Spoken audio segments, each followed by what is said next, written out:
أحب الوفاء بشتى الصور. أحب الوفي الأمين أغر. فأهل الوفاء کیونکہ بنیادی چیز عمل ہے۔ اس طرح کہ ایک شاعر نے شعر پڑھا ہے کہ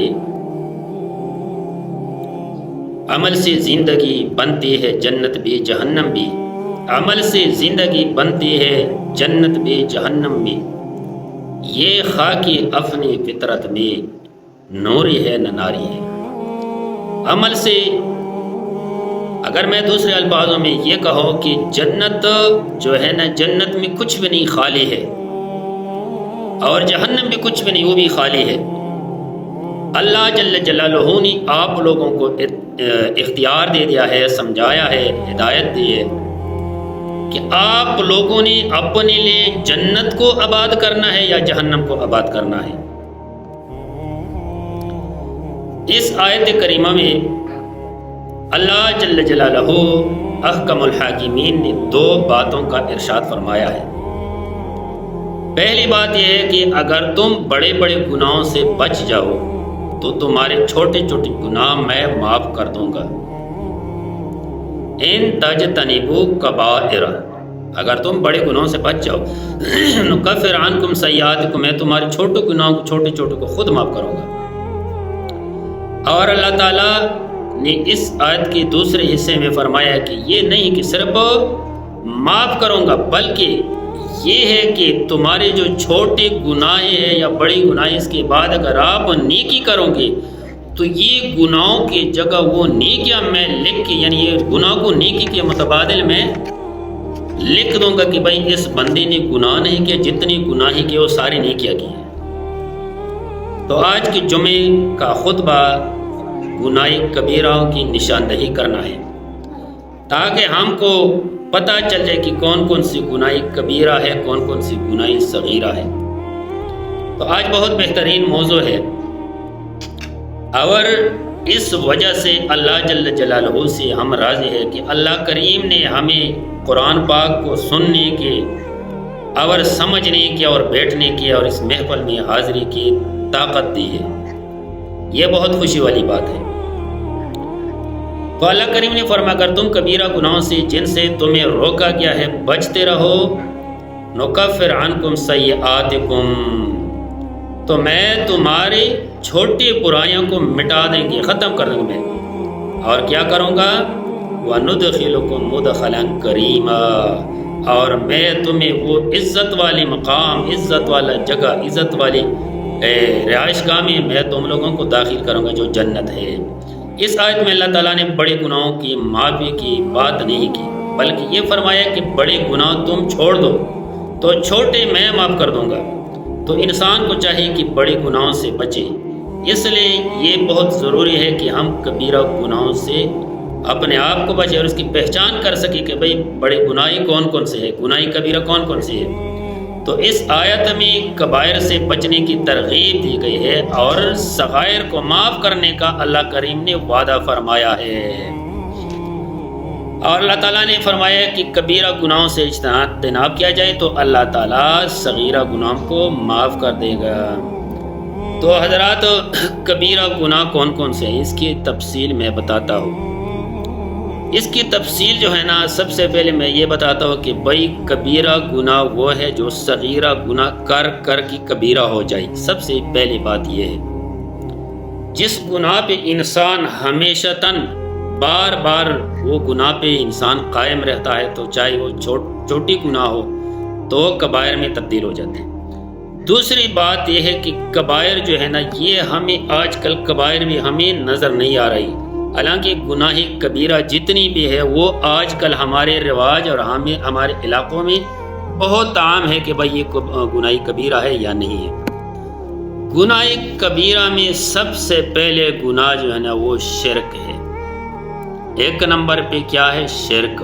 سب سے عظیم گناہ جو ہے نا وہ شرک ہے، اور شرک کے بارے میں کئی دفعہ ہم نے تقریریں کی، کئی دفعہ ہم نے واعظ نصیحت کی، کئی دفعہ ہم نے ٹائم دے دیا، لیکن شرک جو ہے نا یہ اگر رائی کے دانے کے برابر، اگر رائی کسی کو سمجھ نہیں آتی سرسوں کے دانے کے برابر، اگر کسی کے دل میں اتنی اندازے میں شرک ہو تو اللہ کریم اس کو جنت میں کبھی نہیں داخل کرے گا، وہ جہنمی ہے۔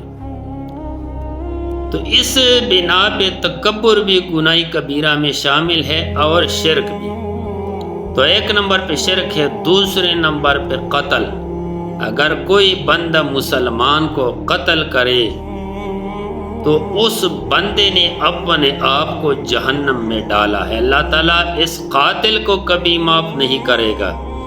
اور اس کے بارے میں نے کئی واقعات کو جو ہے نا آپ کے سامنے دہرائی ہے کہ حضرت جبیر بن عبداللہ رضی اللہ تعالی عنہ جب حجاج بن یوسف نے قتل کرنا چاہا تو اس نے اس سے پوچھا کہ عبداللہ جبیر آپ کو کس طرح میں قتل کروں؟ اس نے بولا جس طرح آپ کو اپنی قتل کی خواہش ہے کہ بھئی میں اس طرح قتل ہو جاؤ تو اسی طرح مجھے قتل کرو۔ اس نے کہا کہ بھئی آپ میرے سے ڈر گیا؟ بولا نہیں میں نہیں ڈرا، قیامت والے دن اللہ جل جلالہ آپ سے سزا دے گا، تو اس سزا جس سزا کو دے گا اللہ کریم اسی طریقے سے جس طریقے سے آپ نے مجھے سزا دی اس طرح سزا آپ کو بھی ملے گا۔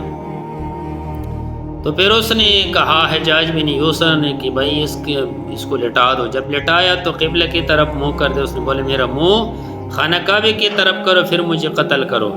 پھر اس نے بولے کہ بھائی اس کا منہ جو ہے نا خانہ کعبہ سے چہرہ ہٹاؤ دوسری طرف پہ کرو۔ تو جب دوسری طرف پہ چہرہ کیا تو جبیر بن عبداللہ نے فرمایا کہ وَلِلَّهِ الْمَشْرِقُ وَالْمَغْرِبُ، اللہ کے لیے مشرق بھی ہے اور مغرب بھی ہے۔ پھر اس نے بولا اس کو الٹا کر کے لٹا دو زمین کی طرف منہ کر کے۔ تو جبیر بن عبداللہ نے فرمایا مِنْهَا خَلَقْنَاكُمْ وَفِيهَا نُعِيدُكُمْ وَمِنْهَا نُخْرِجُكُمْ تَارَةً أُخْرَى، اللہ تعالیٰ نے زمین سے انسان کو پیدا فرمایا، اس میں دوبارہ دفنائے گا، اسے دوبارہ نکالے گا۔ تو پھر اس نے اس کو قتل کیا۔ پھر اس نے دعا مانگی کہ یا اللہ تعالیٰ میرے بعد یہ حجاج بن یوسف کسی قتل پہ یا اللہ تعالیٰ اس کو غالب نہ کرے کہ میرے بعد کوئی اور بندہ کو قتل۔ اس نے کافی بندوں کو قتل کیا تھا، حالانکہ وہ نیک بادشاہ تھا لیکن بس اس میں یہ بیماری تھی کہ قاتل تھا، کیونکہ وہ قرآن پاک جو ہے نا چار حصوں میں انہوں نے تقسیم کیا، 4 دنوں میں راتوں رات وہ قرآن پاک ختم کرتا۔ تو سب سے پہلے قتل، دوسرے نمبر پہ قتل ہے، یہ گناہ کبیرہ ہے۔ اگر کوئی بندہ غلطی سے کسی کو قتل کرے اور اگر وہ مقتول اس کو خون معاف بھی کرے تو پھر بھی اس بندے کو چاہیے کہ وہ اس بندے کو جو قتل کیا گیا ہے جو مقتول ہے اس کو دیت دے۔ شریعت میں یہ حساب کتاب ہے کہ بھائی آپ نے کسی کو قتل کیا تو وہ اس کے مقابلے میں مقتول کے مقابلے میں تمہیں قتل کرنا جو ہے نا آپ نے برداشت کرنا ہے، آپ قتل ہو جائے گے اس کے مقابلے میں، قصاص ہے۔ اگر اس نے معاف کر دیا تو پھر آپ کو چاہیے کہ آپ اس کو دیت دے، قاتل کو چاہیے کہ مقتول کو معافی کے بعد دیت دے۔ اور دیت کی کتنی حساب میں ہے، کتنے تعداد ہے؟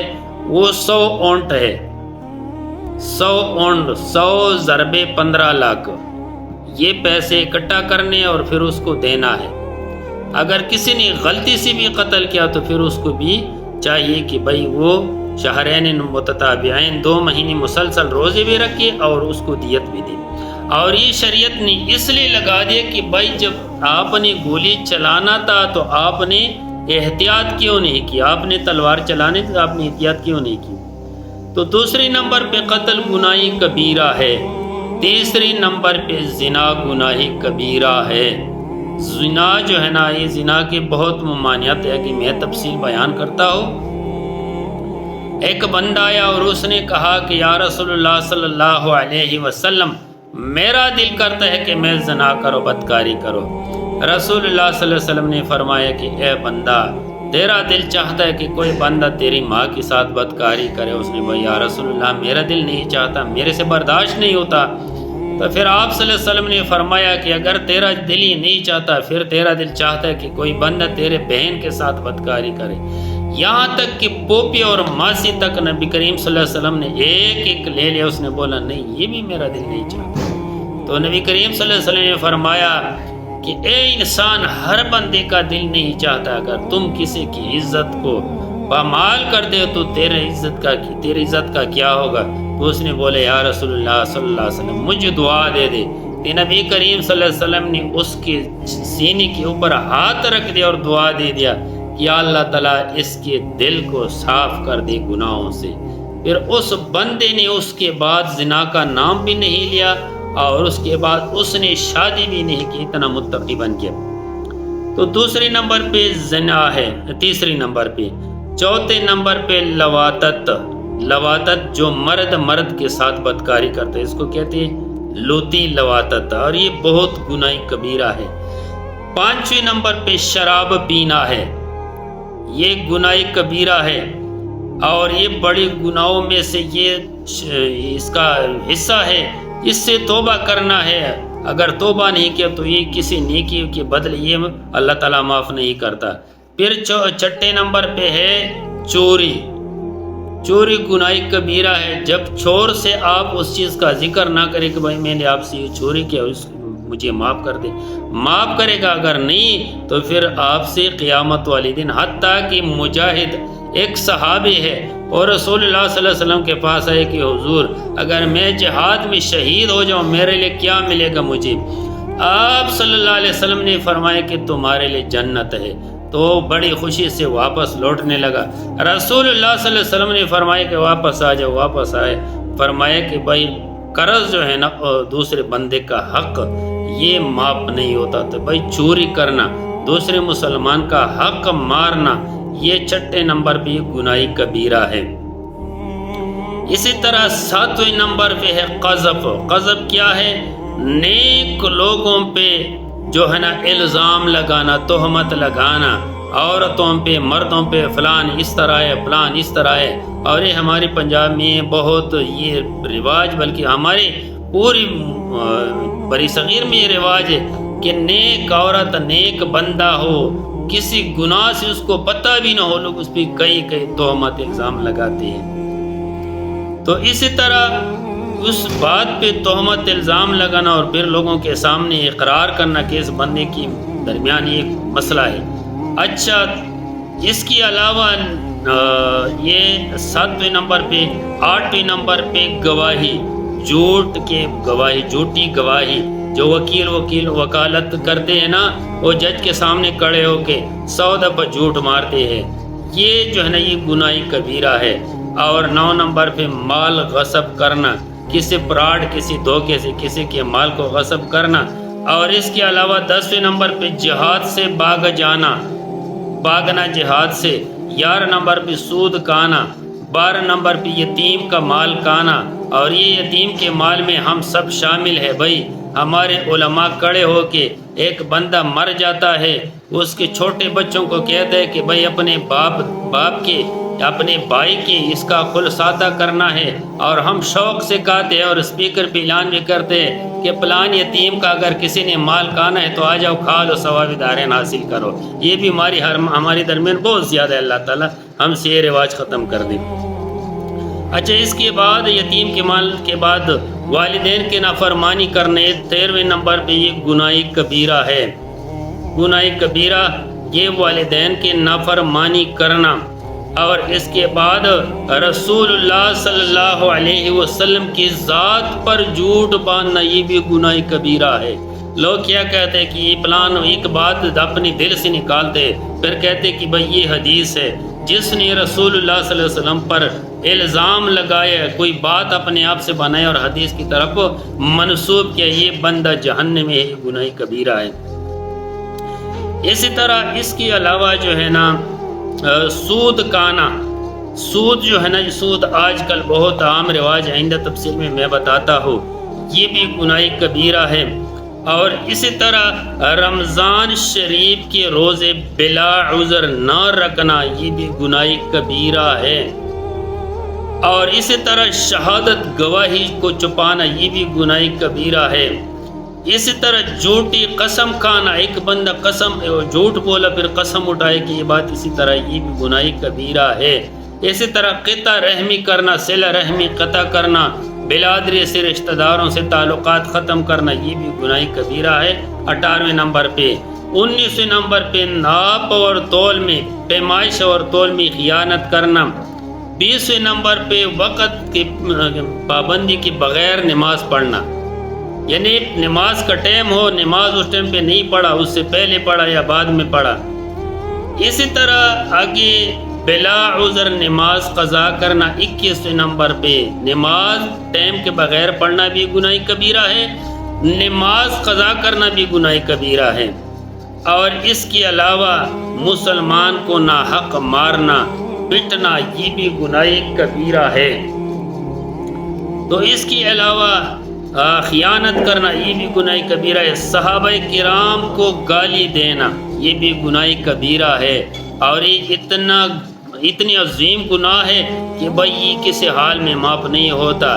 رسول اللہ صلی اللہ علیہ وسلم منافق کے جنازے کے لیے تیار ہو جاتا ہے، ہر بندے کے جنازے کے لیے تیار ہو جاتا ہے۔ ایک دفعہ جنازہ تیار ہے اور لوگ کھڑے ہیں جنازے میں، نبی کریم صلی اللہ علیہ وسلم کے لیے لوگوں نے بلایا کہ بھائی آ جاؤ اس کا جنازہ پڑھاؤ۔ آپ نے فرمایا کہ کون مرا ہے، کس کا جنازہ ہے؟ کسی نے کہا کہ فلان بندے کا جنازہ ہے۔ رسول اللہ صلی اللہ علیہ وسلم نے فرمایا کہ اس کا جنازہ میں نہیں پڑھا سکتا، اس نے میرے عثمان رضی اللہ عنہ کو گالی دی ہے۔ حالانکہ منافق کے جنازے کے لیے نبی کریم صلی اللہ علیہ وسلم تیار ہو جاتا ہے، لیکن صحابی کو گالی دینے والا اس کے لیے جنازہ رسول اللہ صلی اللہ علیہ وسلم نہیں پڑھائی، حالانکہ وہ رحمت للعالمین ہے، کائنات کے لیے رحمت ہے۔ تو اسی طرح صحابہ کرام کو گالی دینا 23 نمبر، اور 24 نمبر پہ رشوت لینا یا دینا، اور 25 نمبر پہ دیوس۔ دیوس کون ہے؟ دیوس وہ ہے، ہم اپنی زبان میں دوس کہتے ہیں اس کو۔ دیوس وہ ہے جس کی بچی بیوی بدکار ہے اور اس کو پتہ ہے اور یہ نہیں روک سکتے کہ بھائی یہ کیوں بدکاری کرتے، کیوں بے حیائی کرتے، اس کو کہتے دیوس۔ اور اس دیوس یہ گناہ کبیرہ ہے اور اللہ تعالیٰ اس کو بھی معاف نہیں کرتا۔ اسی طرح چغلی کرنا، دو بندوں کے درمیان لڑائی پیدا کرنا۔ اسی طرح زکوٰۃ نہ دینا 27 نمبر۔ 28 نمبر نیکی کا حکم نہ دینا، کسی بندہ گناہ میں پھنسے ہوئے دوسرے بندے نے بولا کہ بھائی یہ نہ کرو یہ گناہ ہے، ایک بندہ خاموش ہے کہ جانے دو، تو یہ جانے دو والا گناہ کبیرہ میں شامل ہو گیا۔ اسی طرح باوجود قدرت کی برائی سے نہ روکنے والا، ایک دعوت دینا ہے، ایک روکنے والا نہ روکنے والا، یہ بھی گناہ کبیرہ ہے۔ اسی طرح قرآن مجید بھلانا، ایک بندی نے قرآن پاک پڑھ لیا ہے، حفظ کر لیا، پھر وہ قرآن دماغ سے نکال لیا، ذہن سے نکال لیا، یہ گناہ کبیرہ ہے۔ اسی طرح اس کے علاوہ زکوٰۃ نہ دینا، اور اس کے علاوہ حیوان، زندے جانوروں یا زندہ چیزوں کو جلانا، کوئی بھی شے زندہ ہو، حتیٰ کہ کیڑی مکوڑی جو چھوٹی چھوٹی کیڑی ہے اس کو بھی نہیں جلانا۔ جلانے کا حق جو ہے نا صرف اور صرف اللہ کو حاصل ہے۔ مارنا ہے، قتل کرنا ہے مضر چیزوں کو، لیکن جلانا نہیں، جلانا منع ہے۔ اسی طرح عورت کا بلا سبب خاوند کے پاس نہ جانا۔ ایک اور میرے مصطفیٰ نے فرمایا کہ ایک عورت ہے، اگر خاوند اس سے ناراض ہے، یہ وہ خاوند سے ناراض ہے اور اس نے ایک رات باہر گزاری تو اس پر میرے شفاعت ضروری نہیں، یعنی یہ جہنمی ہے، یہ گناہ کبیرہ ہے۔ اسی طرح اللہ کی رحمت سے مایوس ہونا، یہ بھی گناہ کبیرہ ہے، اللہ کی رحمت سے مایوس ہونا۔ اسی طرح اللہ کے عذاب سے بھی خوف ہونا، ایک بندہ ہے گناہ میں لگا ہے اور اللہ کے عذاب کا خوف نہیں اس طرف۔ اسی طرح علماء کی توہین کرنا، ایک بندے اس کو ایک لفظ بھی سمجھ نہیں اور پھر بھی علماء کے پیچھے لگے، علماء کی بےزتی کرتے، علماء کی توہین کرتے۔ اور اسی طرح 39 نمبر پہ بلا عذر مردار حرام، یعنی کیا کہتے ہیں نا، مردار کھانا یا خنزیر کا گوشت کھانا۔ اور 37 نمبر پہ ہے جادو کرنا، یہ گناہ کبیرہ ہے۔ اور 38 نمبر پہ ماہوارے کے دوران بیوی سے صحبت کرنا، سے بچنا ہے. اگر ایک بندے سے سرزد ہو گیا تو پھر اس کو چاہیے کہ وہ اس کے بارے میں اللہ سے معافی مانگے اور توبہ کرے. توبہ کے بغیر یہ معاف نہیں ہوتا. اگر توبہ کر لے تو پھر اللہ تعالیٰ چھوٹے بھی معاف کرے گا. نیکی شروع کر دے, یہ جتنی گناہ ہے اللہ تعالیٰ اس کو نیکی میں بدلے. اسی طرح 7 کبیرہ گناہ, بڑے گناہ ہیں 7. حضرت ابو ہریرہ رضی اللہ تعالیٰ عنہ فرماتے ہیں کہ رسول اللہ صلی اللہ علیہ وسلم نے فرمایا اجتنبوا 7 الموبقات, 7 موبقات سے بچ جاؤ. 7 گناہ والی چیزوں سے, بڑی گناہوں سے بچ جاؤ. جو 7 بڑی گناہ کی چیز ہے, یہ صحیح بخاری میں یہ حدیث موجود ہے. حدیث نمبر ہے 2767. یہ 7 موبقات کیا ہے؟ یہ قالوا یا رسول اللہ ما ہننا, صحابہ نے عرض کیا کہ وہ کون سے موبقات ہے؟ قال الشرک باللہ, 1 نمبر اللہ سے کسی کو شریک کرنا, اللہ کے ساتھ کسی کو پکارنا, اللہ کے ساتھ کسی اور کو بلانا. تو اس سے بچنا یہ 1 نمبر موبقات میں سے یہ ہے, یعنی بڑے تباہ کن گناہ. دوسرے نمبر پہ والسحر اور جادو, یہ گناہ کبیرہ ہے. اور تیسرے نمبر پہ وقتل النفس التی حرم اللہ, جو قتل اللہ نے حرام قرار دیا ہے. مسلمان کی عزت کا قتل, مسلمان کی خون کا قتل, یہ مسلمان کی جان کو قتل کرنا یہ اللہ نے حرام کر دیا. اللہ نبی کریم صلی اللہ علیہ وسلم فرمائے کہ اسے بچتے رہو الا بالحق, مگر اگر اسلام آرڈر دے دے, اجازت دے تو پھر آپ قتل کر سکتے ہیں. اور اس کے ساتھ نبی کریم صلی اللہ علیہ وسلم اکل الربا, اور سود کھانے سے, یہ 7 موبقات میں سے ہے سود کھانا. وَأَكْلُ مَالَ الْيَتِيمِ, اور یتیم کے مال کھانے سے. وَتَوَلِّ يَوْمِ الزَّحْفِ, اور جنگ کے وقت, جہاد کے وقت دشمن کی طرف پیچھے کرنا, پشت کرنا, بیک کرنا, یعنی نس جانا, بھاگ جانا. اور اس کے بعد یوم زحف وقذف محسنات, اور نیک عورتوں پہ الزام لگانا. وہ پلان تو بدکار عورت ہے, پلان لڑکے سے دوستی ہے, یاری ہے, اپنے ذہن سے لگاتا ہے, لڑائی بندہ کرتے تو یہ موبقاتوں میں سے دیں, حالانکہ وہ غافلات ہے بیچار, اس کو پتہ ہی نہیں. تو یہ بڑے 7 گناہ ہیں. میرے مصطفیٰ نے فرمایا کہ اس سے بچ جاؤ. اسی طرح اور 3 بڑی گناہ جو نبی کریم صلی اللہ علیہ وسلم نے فرمایا ہے, وہ ہے سیدنا عبداللہ بن مسعود رضی اللہ تعالیٰ بیان کرتے کہ میں نے عرض کیا ایُّ ذنب عند اللہ اکبر, اللہ کے ہاں سب سے بڑا گناہ کون سا ہے, عظیم گناہ کون سا ہے؟ تو رسول اللہ صلی اللہ علیہ وسلم نے فرمایا کہ ان تجعل للہ ندا وہو خلقک, تو یہ بڑا گناہ یہ ہے کہ تم اللہ کے ساتھ کسی کو شریک ٹھہرائے, حالانکہ تم کو اللہ نے پیدا فرمایا ہے. پیدا اللہ نے کیا, رزق اللہ دیتا ہے, عزت اللہ دیتا ہے, بیماری میں شفا اللہ دیتا ہے, کھانے پینے کا انتظام وہ کرتا ہے. رب ہے, رب کا مطلب کیا ہے؟ بیج سے لے کر آخر تک پالنے والا, تیرے ہر سیٹ سے حفاظت کیئر کرنے والا رب ہے. اور پھر تم دوسرے کو کسی کو پکارتے ہو. تو پھر اس کے علاوہ ثم ان تقتل ولدک خشیۃ ان یطعم معک, اس ڈر سے کہ تم اپنے اولاد کو بھوک اور افلاس کی وجہ سے قتل کرتے ہو اولاد. یہ پہلے مکے کے کافر اپنے اولادوں کو قتل کرتے تھے, پھر ایک عرصے تک یہ سلسلہ ختم ہو گیا تھا. اب ہمارے مسلمان بہت زیادہ اس میں ملوث ہے, بہت زیادہ, اور ہمارے ڈاکٹر حضرات اس میں بہت زیادہ ملوث ہے.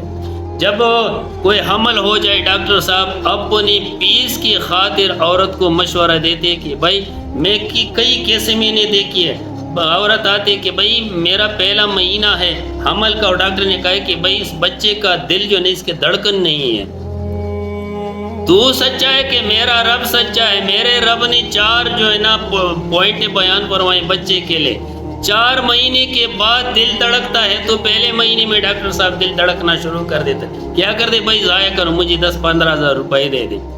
پھر اگر حمل اس طرح 3-4 مہینے سے چل جاتا، آگے لگ جاتا، کیا اس کو بھائی کیا کرو، اس کو یہ گروتھ نہیں پاتا، اس کو ضائع کرو۔ پھر اگر ڈیلیوری کے قریب پہنچ جاتے پھر کیا کرتے ہیں بھائی یہ اب اس کی پیدائش نہیں ہو سکتی، اس کو آپریشن کرو جی۔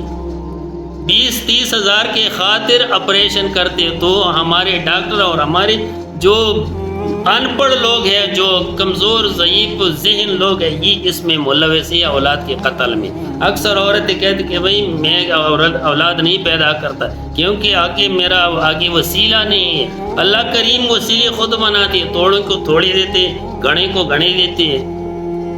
تو یہ مسئلے میں ہم آج کل بالکل جو ہے نا شریک ہے اولاد کے قتل میں۔ اللہ تعالی ہم سب کو معاف کرے۔ تو اللہ کریم نے فرمایا کہ بھوک اور پیاس افلاس کی وجہ سے اولاد کو قتل نہ کرو۔ ہم قتل کرتے ہیں، اس لیے اپنے اولاد کو خود بھی قتل کرتے، بند کرتے بچوں کو، اور ڈاکٹر بھی دوسرے کے بچوں کو قتل کرتے کہ بھائی اس کو قتل کر دو، مجھے پیسے دے دے۔ اللہ معاف کرے۔ یہ تو اس لیے رسول اللہ صلی اللہ علیہ وسلم نے فرمایا کہ یہ گناہ کبیرہ ہے، اس سے بچنا ہے۔ اور اس کے علاوہ پھر عرض کیا کہ اس کے بعد اور کون سا گناہ جو بڑا ہے، انت زانی بحلیت جارکا، میرے مصطفیٰ نے فرمایا کہ اس سے اور بڑا گناہ یہ ہے کہ تم اپنے پڑوسی کی بیوی کے ساتھ بدکاری کریں۔ زنا تو ویسے بھی گناہ کبیرہ ہے، لیکن زنا میں عظیم زنا وہ ہے، جرم کے اوپر جرم یہ ہے کہ بندہ اپنے پڑوسی کی بیوی کے ساتھ یا بچے کے ساتھ بدکاری کرے، کیونکہ پڑوسی کا حق بھائی سے زیادہ ہے۔ قرآن کا حکم ہے کہ بھائی پڑوسی کو آپ دے دے، والجار ذی القربى والجار الجنب، تیرا رشتہ دار پڑوسی ہے اس کا بھی حق ہے، تیرا غیر رشتہ دار پڑوسی ہے اس کا بھی حق ہے۔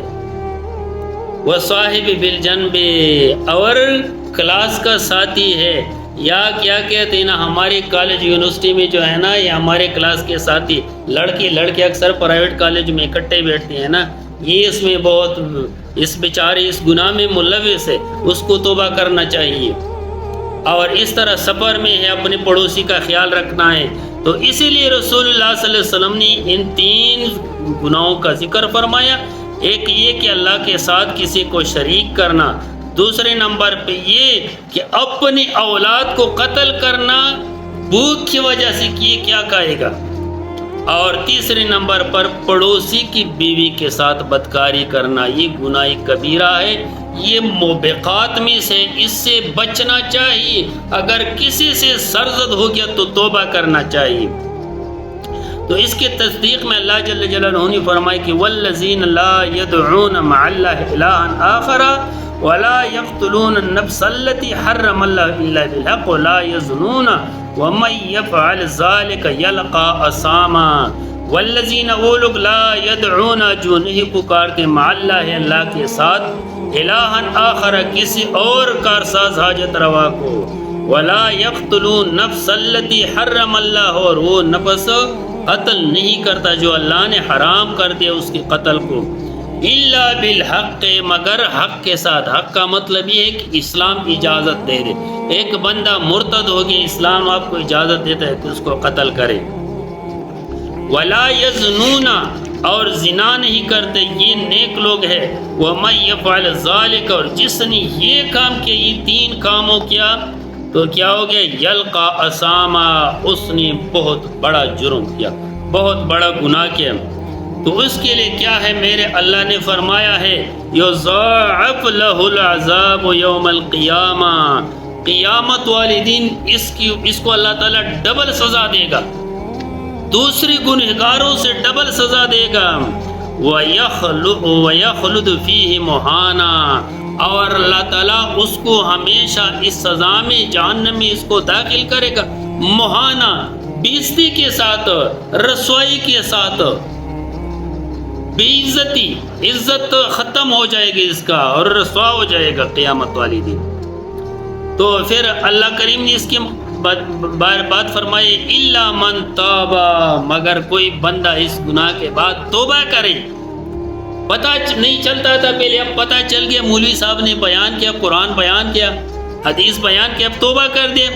اور توبے کے بعد وعمل عملا صالحا، اور نیک عمل کیا، فاولئک یبدل اللہ، تو ان لوگوں کے لیے اللہ تعالیٰ تبدیل کرے گا، بدلائے گا، سیئاتہم حسنات، اس کے گناہوں کو اللہ تعالیٰ نیکیوں میں تبدیل کرے گا. وکان اللہ غفور الرحیم، اور اللہ تعالیٰ بخشش کرنے والا مہربان ذات ہے. تو حضرات اسی طرح زنا کے بارے میں ایک اور حدیث سن لیجیے. حدیث ہے امام مسلم اور امام بخاری دونوں نے ذکر فرمایا ہے، صحیح مسلم میں بھی ہے اور صحیح بخاری میں ہے، زنا کے بارے میں کہ بھائی گناہ کبیرہ ہے اور یہ بہت سخت سزا ہے اس کی. عبادہ بن صامت رضی اللہ تعالیٰ عنہ ایک صحابی ہے، وہ فرماتے کہ رسول اللہ صلی اللہ علیہ وسلم نے فرمایا خذو عنی خذو عنی خذو عنی، میرے سے لے لو، میرے سے لے لو، سیکھ لو، میرے سے سیکھ لو. آپ صلی اللہ علیہ وسلم نے بار بار فرمایا قد جعل اللہ لہن سبیلا، کہ اللہ تعالیٰ نے اس کے لیے جو راستہ بنایا ہے، یعنی سزا نکالے ہے شریعت نے. تو آپ صلی اللہ علیہ وسلم نے فرمایا البکر بالبکر، جب غیر شادی شدہ کے ساتھ بدکاری کرے، زنا کرے، جلد تو 100 کوڑے مارنا ہے اس کو.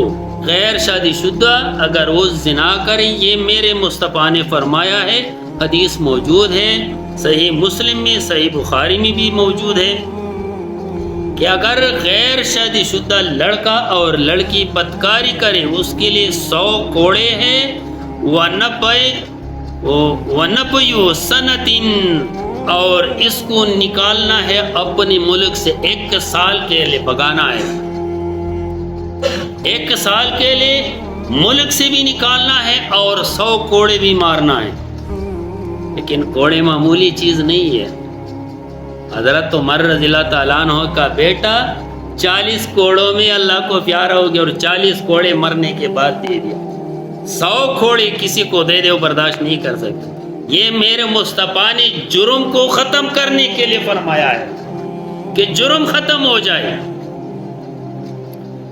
اور اس کے بعد وَالسَّيِّبُ بِالسَّيِّبِ، اگر شادی شدہ، سیب کا لفظی معنی ہے بڈھا بڈھی کے ساتھ بدکاری کرے، ایک شادی شدہ عورت کے ساتھ بدکاری کرے، فَجْلِدُ 100، تو اس کو 100 کوڑے مارنا ہے زندہ، وَالرَّجْمُ، اور اس کے بعد اس کو رجم کرنے، کنکریاں مارنے، پتھر، اس کو قتل کرنا ہے. قتل کرنے کا طریقہ یہ ہے کہ میدان میں لوگ اکٹھا ہو جائے، لوگوں کے سامنے اس کو 100 کوڑے مارنا ہے. 100 کوڑے مارنے کے بعد پتھر اٹھا کے اس کو پتھر مار دے، پھینکتے ختم کرے، سنسار کرنا ہے. یہ سنسار فارسی کا لفظ ہے. جب یہ زنا کرتا ہے تو اس کے لیے یہ سزا ہے. تو جناب جب یہ زنا اپنی ماں، بیٹے، بہن یا دیگر محرمات سے کیا جائے تو اس کے لیے اس سے زیادہ سزا ہے. تو میرے بھائیو یہ گناہ کبیرہ ہے، اس سے بچنا ہے. دونوں کے لیے سزا ہے. رجم سنسار، تو سنسار بھی ہے اور اس حدیث میں ہے، یہ حدیث پکا ہے، یہ حدیث ہے صحیح مسلم اور صحیح بخاری میں. کوڑے پہلے کوڑے دینا ہے، پھر اس کے بعد سنسار کرنا ہے. ہاں جی ہاں. تو اسی طرح شرک اور ماں باپ کی نافرمانی اور جھوٹ بولنا، یہ گناہ کبیرہ ہے. اس کے لیے حدیث سن لیجئے. حضرت انس بن مالک رضی اللہ تعالیٰ عنہ بیان کرتا ہے کہ رسول اللہ صلی اللہ علیہ وسلم سے سوال کیا گیا کہ گناہ کبیرہ کون کون سے ہے. تو آپ صلی اللہ علیہ وسلم نے فرمایا الشراک باللہ، اللہ کے ساتھ کسی کو شریک کرنا. یہ بات یاد رکھنا، جب بھی گناہ کبیرہ کا ذکر آ جائے گا کسی بھی حدیث میں، کسی بھی کتاب میں، کسی بھی روایت میں، ان میں سب سے پہلے شرک کا ذکر ہے. یہ اس لیے ہے کہ شرک انسان کے ذہن میں اکثر آتا رہتا ہے اور اس کے بارے میں ایک واقعہ بیان کرتا ہوں. ایک بزرگ جو ہے نا، ایک بزرگ تھا، بہت نیک بندہ تھا، اور وہ اللہ کو پیارا ہو گیا. میں نے خود ہی کتاب میں پڑھی ہے. جب اللہ کو پیارا ہو گیا تو اس کی شاگردوں نے اس سے خواب میں پوچھا کہ استاد یا بزرگ، اللہ تعالیٰ نے کس بات پہ تم کو بخش دیا، معاف کر دیا؟ اس نے کہا کہ اللہ نے مجھ سے پوچھا کہ ایک بات بتاؤ کہ کس بات میں پہ میں تم کو جنت میں لے جاؤں، معاف کر دو. میں نے بولا یا اللہ میں نے تیرے ذات کے ساتھ شرک نہیں کیا. اللہ نے فرمایا ایک سوال کیا تھا وہ بھی غلط نکلا. تیرے پیٹ میں درد آیا تھا اور تم نے بولا کسی نے پوچھا کہ بھائی کیا ہوا، تم نے بولا بھائی میں نے دودھ پی لیا میرے پیٹ میں درد آ گیا. تو درد دینے والا تو میں تھا، تم نے دودھ کی طرف اشارہ کیا. اس لیے بار بار شرک کے بارے میں اللہ تعالیٰ فرماتا ہے کہ شرک جو ہے نا اس سے بچنا. وہ عقوق الوالدین، اور والدین کے حقوق. آق کا مطلب یہ ہے کہ والدین کہے کہ یہ میرا بچہ نہیں ہے. اللہ تعالیٰ کسی بھی حال میں آق اولاد کو معاف نہیں کرتا. بہت سارے لوگ میں نے دیکھے جو ماں باپ کو گالی دیتی ہے، خبروں پہ سوشل میڈیا پہ اکثر ہم دیکھتے ہیں کسی نے ماں کو قتل کیا، کسی نے باپ کو قتل کیا، کسی نے جو بھی کیا. یہ وجہ کیا ہے؟ یہ لا علمی، یہ جہالت، یہ دین سے دوری. دین کے قریب ہو تو اس سے اس طرح غلطیاں نہیں ہو سکتی. یہ معاشرہ جہالت کا معاشرہ بن گیا ہے. حالانکہ ہم اپنے آپ کو سمجھدار سمجھتے ہیں. یقین کر یہ جہالت ہمارے درمیان اتنی بڑی تعداد میں موجود ہے کہ اگر سمندر کے اوپر کچرا پڑا ہو اور پانی نظر نہ آئے اور بندہ اس میں غوطہ لگا کے صاف پانی نکالے مشکل ہوتا ہے نا، تو اسی طرح آج کل ہمارے معاشرے میں اتنی جہالت ہے. اس وجہ سے ہم دور ہیں. تو نبی کریم صلی اللہ علیہ وسلم نے فرمایا کہ اشراک باللہ، اللہ کے ساتھ کسی کو شریک ٹھہرانا. اللہ بھی یہ کام کرتا ہے لیکن پلان بھی اسی طرح ہے. اور ایک لطیفہ ہے کہ ایک علاقے میں کوئی شتربان آیا تھا، وہ اونٹوں والا. تو ان علاقے والے نے کوئی اونٹ دیکھا ہی نہیں، تو اونٹ باندھ لیا اور وہ شتربان جو ہے نا اندر چلا گیا، کسی کے پاس مہمان ہو گیا. جب باہر نکل گیا تو گاؤں کے جو لوگ تھے انہوں نے وہ ڈاچی کو یا اونٹ کو شلوار بنا کے پہنایا تھا. تو باہر نکلا، بھائی یہ میرے ڈاچی یا میرے اونٹ کو کیا ہو گیا؟ تو ان گاؤں نے بولا کہ ہم نے سنا ہے کہ اللہ بڑا ہے لیکن یہ ڈاچی بھی کوئی شے ہے.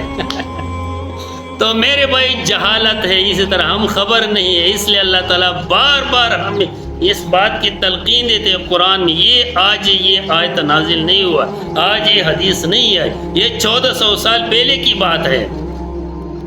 تو اس لیے نبی کریم صلی اللہ علیہ وسلم نے فرمایا الشراک باللہ، پہلا شرک اللہ کے ساتھ یہ گناہ کبیرہ ہے، بڑا گناہ ہے.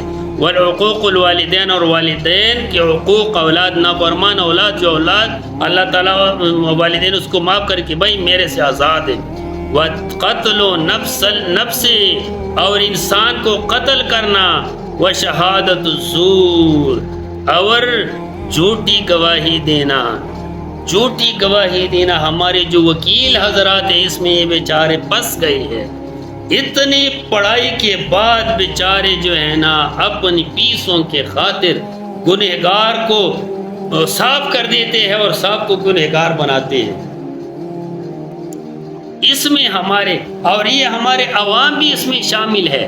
ایک بندے کے باپ نے چوری کیا، رسول اللہ صلی اللہ علیہ وسلم کے پاس آیا، لوگ آ گئے کہ بھائی اس کے باپ نے میرے سے اونٹ چوری کیا.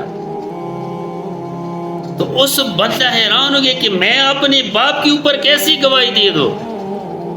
اللہ کریم نے آسمان سے آیت نازل فرمایا کہ اگر تمہارے باپ چور ہو تو تم گواہی دے دو. اس نے بولا میرے باپ نے چوری کیا. اور ہماری کوئی واقع بندہ چوری کرے تو ہم کیا کہتے ہیں؟ سائڈ پہ ہو جاؤ، سائڈ پہ ہو جاؤ. ہم خود بھی گنہگار اس میں، اس کے ساتھ جو ہے نا ہم دلال ہو گئے. اور دلال اور عمل کرنے والا، کام کرنے والا دونوں برابر ہے گناہ میں. تو اس لیے نبی کریم صلی اللہ علیہ وسلم فرمایا کہ جھوٹی گواہی یہ گناہ کبیرہ ہے۔ اس طرح ایک اور حدیث ہے، صحیح بخاری میں ہے جی، حضرت ابوبکر نے فرمایا، رسول اللہ صلی اللہ علیہ وسلم فرمایا، الا انبئکم بے اکبر الکبائر، میں جو بڑوں سے بڑا گناہ ہے وہ میں آپ کو نہ بتا دوں؟ جو سب سے بڑے گناہ ہے وہ سب سے اس سے بھی بڑا گناہ ہے۔ قالوا بلا، تو صحابہ نے فرمائے کہ اللہ کے رسول فرما دیجیے وہ کون سا گناہ ہے جو سب سے بڑا ہے؟ تو رسول اللہ صلی اللہ علیہ وسلم الشراک باللہ، اللہ تعالیٰ کے ساتھ کسی کو شریک ٹھہرانا، وعقوق الوالدین، اور والدین کی نافرمانی کرنا، وجلس وکان متکئا فقال، تو رسول اللہ صلی اللہ علیہ وسلم تکیہ لگائے ہوئے تھے، اس طرح فرما رہے ہیں کہ بھئی حقوق الوالدین اور شرک باللہ یہ بڑا گناہ ہے۔ وکان متکئا فقال الا اقول الزور، قال فما زال يكررها حتى قلنا لیتہ سکت۔ پھر رسول اللہ صلی اللہ علیہ وسلم اچانک اس طرح ہو گیا کہ میں آپ کو یہ نہ بتاؤ کہ جو جھوٹ کی گواہی ہے، جھوٹ کی گواہی یہ اس سے بڑا گناہ ہے، یہ اس سے بڑا گناہ ہے، یہ اس سے بڑا گناہ ہے۔ تو صحابی فرماتے کہ رسول اللہ صلی اللہ علیہ وسلم بار بار یہ بات دہراتے تھے، تو ہم سوچتے کہ اب بس کرے گا، اب بس کرے گا، تو آپ صلی اللہ علیہ وسلم بار بار بیان کرتے ہیں۔ اسی طرح ایک اور گناہ کبیرہ صحیح بخاری میں ہے، ماں باپ کو گالی دینے کے بارے میں حضرت عبداللہ ابن عمر رضی اللہ تعالیٰ عنہ فرماتے کہ رسول اللہ صلی اللہ علیہ وسلم نے فرمایا، من اکبر الکبائر، بڑے گناہوں میں سے بڑی گناہ یہ ہے، جو بڑے گناہ ہیں ان میں سے سب سے بڑے یہ گناہ ہے، یلعن الرجل والدیہ، کہ ایک بندہ اپنے والدین پر لعنت کرے۔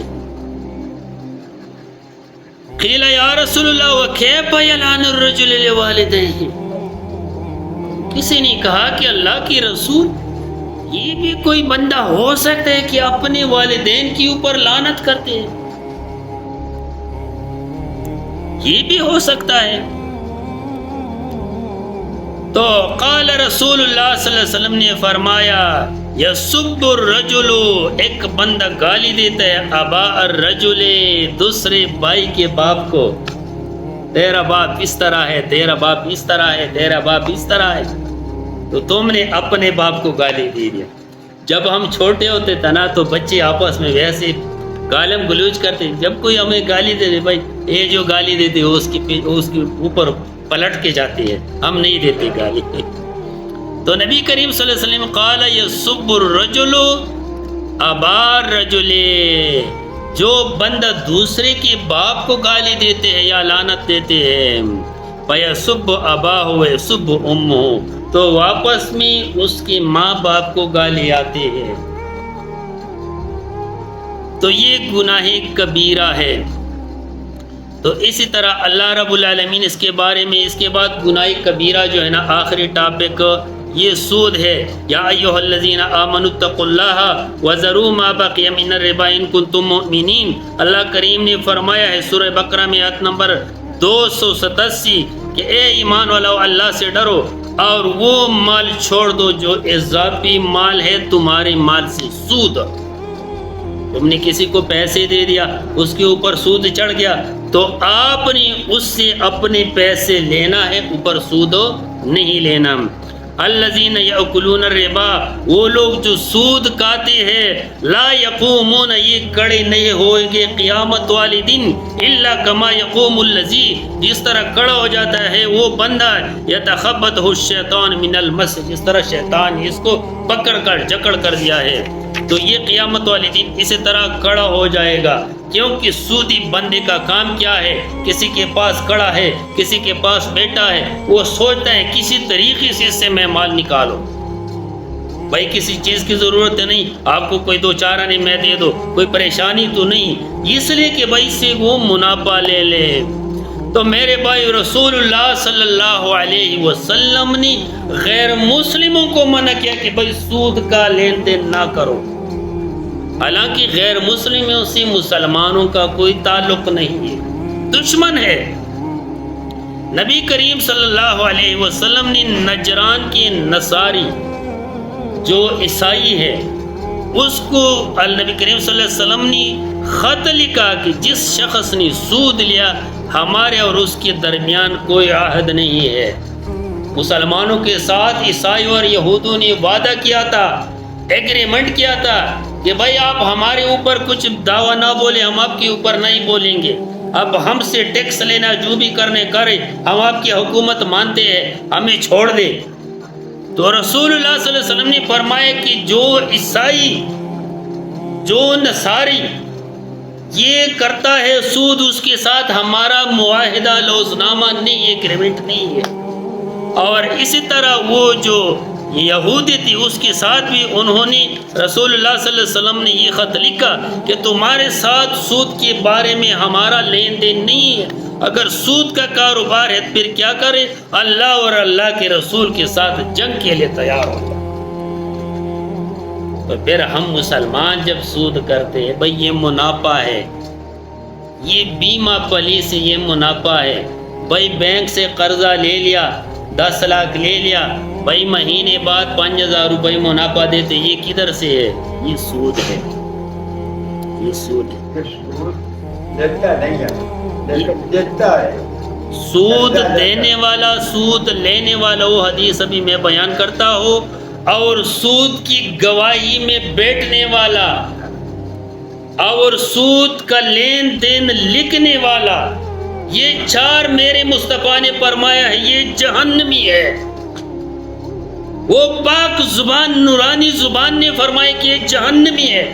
چاہے ہم اس کو منافع کا نام دے دیں، چاہے ہم اس کے اوپر زمزم کا پانی پھیر دیں، چاہے ہم اس کے اوپر حرم شریف کا غلاف ڈال دیں، لیکن وہ میرے مصطفیٰ نے فرمایا کہ وہ جہنمی ہے.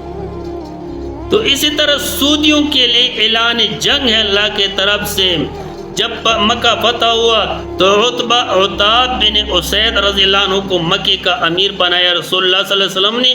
تو اس وقت بن عمر اور بن عوف اور بن صغیرہ یہ سود کا لین دین کرتے تھے. بن صغیرہ کو یہ بن عمر والی سود دیتے تھے اور یہ پہلے سے یہ سسٹم شروع تھے. تو پھر اس کے بعد جب مسلمان ہو گئی سب، تو انہوں نے اپنا سود مانگا کہ بھائی تمہارے اوپر میرا اتنا سود ہے. بھائی ہمارے IMF کا مسئلہ تھا، اتنا سود ہے تمہارے اوپر. ہمارے قاضی حسین احمد کو اللہ تعالیٰ جنت الفردوس نصیب فرما دے. اس سے کسی نے پوچھے کہ بھائی اگر آپ پاکستان کا وزیر اعظم یا صدر بن گئے، آرمی چیف بن گئے، آپ نے کیا کرنا ہے؟ اس نے بولا میں نے ایک بات پہ عمل کرنا ہے، میں نے IMF کو جواب دینا ہے کہ ہمارے مذہب میں سود حرام ہے، میں نہیں دے سکتا، میں نے پاکستان کو آزاد کرنا ہے سود سے. تو جب بنو صغیر سے انہوں نے سود مانگا کہ بھائی ہم نے کفر کے دوران سود دے دیا تھا، تو انہوں نے رسول اللہ صلی اللہ علیہ وسلم کے جو امیر کی طرف سے مکے کا عتاب بن اسید رضی اللہ عنہ اس کو خط لکھ دے کہ بھئی یہ ہم سے سود مانگتی ہے، وہ تو کفر کا دور تھا. تو انہوں نے رسول اللہ صلی اللہ علیہ وسلم کو خط لکھا مدینے میں کہ بھائی ان لوگوں کے ساتھ کیا کرو، سود مانگتے ہیں اور ہم نے اسے ایگریمنٹ کیا تھا بھائی IMF کا قرضہ دینا ہے. تو اس کے بارے میں اللہ جل جلالہ نے آسمان سے فیصلہ بھیجا کہ یا ایھا الذین آمنوا اتقوا اللہ وذروا ما بقی من الربا ان کنتم مؤمنین. اے مسلمانوں، جو سود کے علاوہ اوپر مال ہے، سود والا مال ہے، اپنے سر سے اضافہ مال ہے، وہ معاف کر دو. اگر نہیں فَإِن لَّمْ تَفْعَلُوا فَأْذَنُوا بِحَرْبٍ مِّنَ اللَّهِ وَرَسُولِهِ. اگر یہ نہیں معاف کرتے لیتے تو پھر اللہ اور اللہ کے رسول کی جنگ کے لیے تیار ہو جاؤ.